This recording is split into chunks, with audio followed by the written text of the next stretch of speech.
The pandemic has brought more protection for renters, but landlords say many are taking advantage of the system, not only not paying rent, but not caring for the home. Property managers only took Fox 5 inside one home, vandalized by a renter. As the doorbell is removed on the outside, let's go on in and check it out.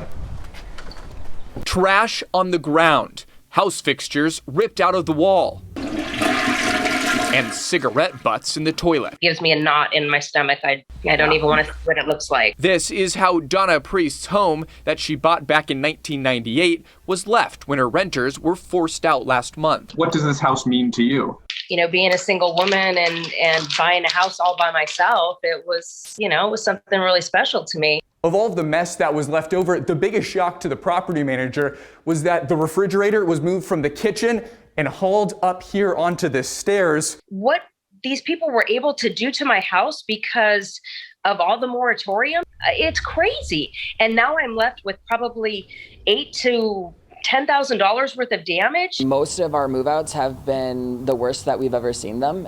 Josh Campa is a broker and president of the local chapter of the National Property Managers Association.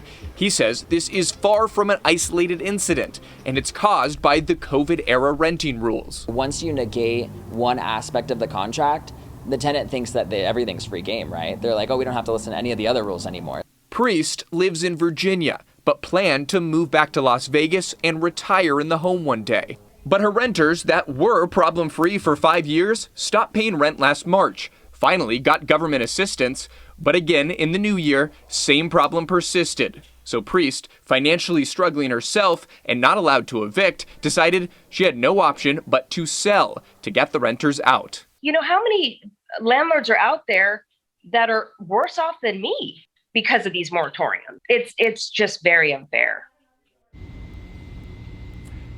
Here in Nevada, the eviction moratorium expires May 31st, but federally, it's not until the end of June, so there will be no evictions up until that point. Now, there still is federal assistance coming in for renters. I'm Drew Andre, Fox 5 News, local, Las Vegas.